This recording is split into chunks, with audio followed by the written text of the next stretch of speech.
Microplastics are everywhere. These tiny particles, less than 5 millimeters in diameter, have infiltrated our environment. They are in our oceans, rivers, and soil. We ingest them through our food and water. Now, a shocking new study has revealed that microplastics are accumulating in our brains. This discovery is deeply concerning. Microplastics can carry harmful chemicals that disrupt our hormones and damage our organs.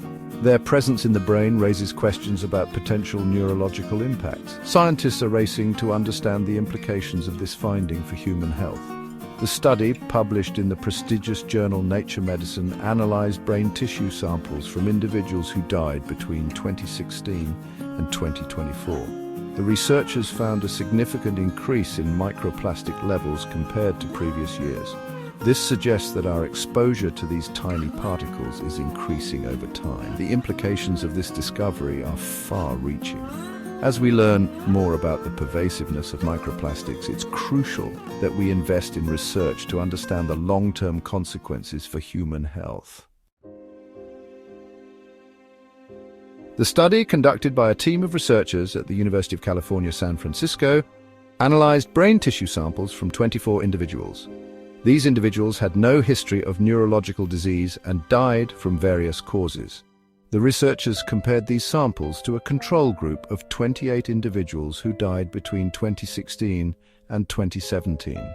The results were startling.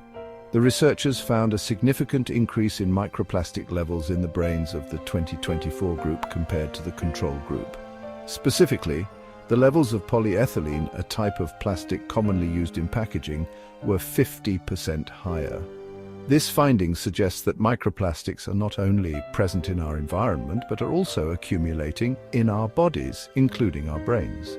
The blood-brain barrier, a protective layer that prevents harmful substances from entering the brain, is not entirely impermeable to these tiny particles. The researchers also found that the brains of individuals with dementia contain significantly higher levels of microplastics compared to those without dementia.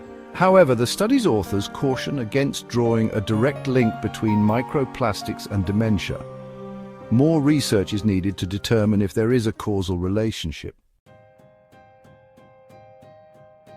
The researchers used advanced imaging techniques to identify and quantify the microplastics present in the brain tissue samples.